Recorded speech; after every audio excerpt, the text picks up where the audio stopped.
नमस्कार साथियों, आपका बहुत बहुत स्वागत है मेरे चैनल पर। आज मैं हिंदी के बहुत ही महत्वपूर्ण प्रश्न लेकर आई हूँ, तो आप बने रहिए मेरे चैनल पर। अष्टछाप के कवियों में प्रथम नियुक्त कीर्तनकार कवि कौन थे? सूरदास जी। जायसीकृत पद्मावत है रूपक काव्य। बसो मेरे नैनन में नंदलाल किसकी पंक्ति है? मीराबाई जी की। बरवे रामायण किसकी रचना है? तुलसीदास जी की। द्रविड़ परिवार की भाषा आपको बतानी है तो आप बताएंगे कन्नड़।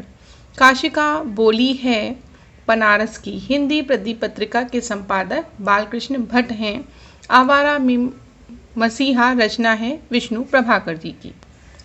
पशु पक्षियों पर लिखित महादेवी वर्मा का रेखा चित्र संकलन है मेरा परिवार, और 1972 ईस्वी में ये आया। रामचंद्र शुक्ल की आलोचनात्मक कृति का नाम रसमीमांसा है, ये 1949 में प्रकाशित हुई।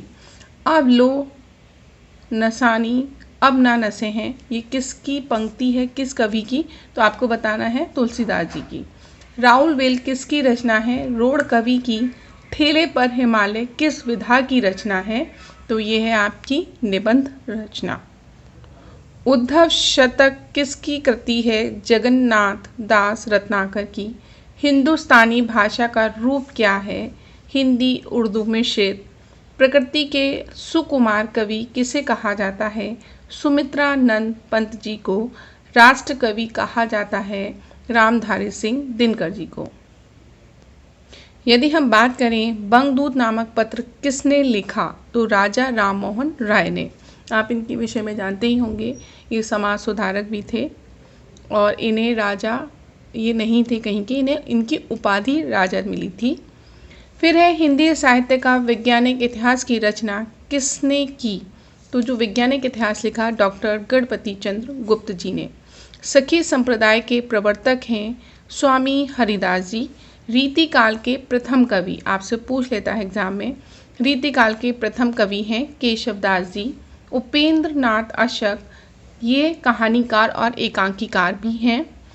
आचार्य रामचंद्र शुक्ल ने निबंधकार, आलोचनात्मक और इतिहासकार हैं ये। फणीश्वर नाथ रेणु का उपन्यास है प्रेमचंद। गोदान उपन्यास के लेखक हैं प्रेमचंद जी। कामायनी महाकाव्य है आधुनिक कालीन का। अनामदास का पोथा के लेखक हैं डॉक्टर हजारी प्रसाद द्विवेदी। हिंदी साहित्य का पहला इतिहास किसने लिखा? ग्रासादासी जी ने लिखा।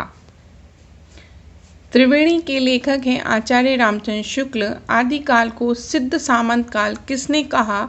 तो वो हैं राहुल सातयानक्रे। ब्रह्म राक्षस कविता के लेखक हैं मुक्ति बोध। सूरदास श्रृंगार और वात्सल्य का कोना कोना झांक आए हैं, ये कथन किसका है? तो ये है रामचंद्र शुक्ल जी का। ऐसे ही वीडियो के लिए आप बने रहिए मेरे चैनल पर। सब्सक्राइब का बटन ज़रूर दबा दीजिएगा ताकि मैं जब आपके लिए लाऊं तो आपको मेरी वीडियोस मिल पाएँ। धन्यवाद।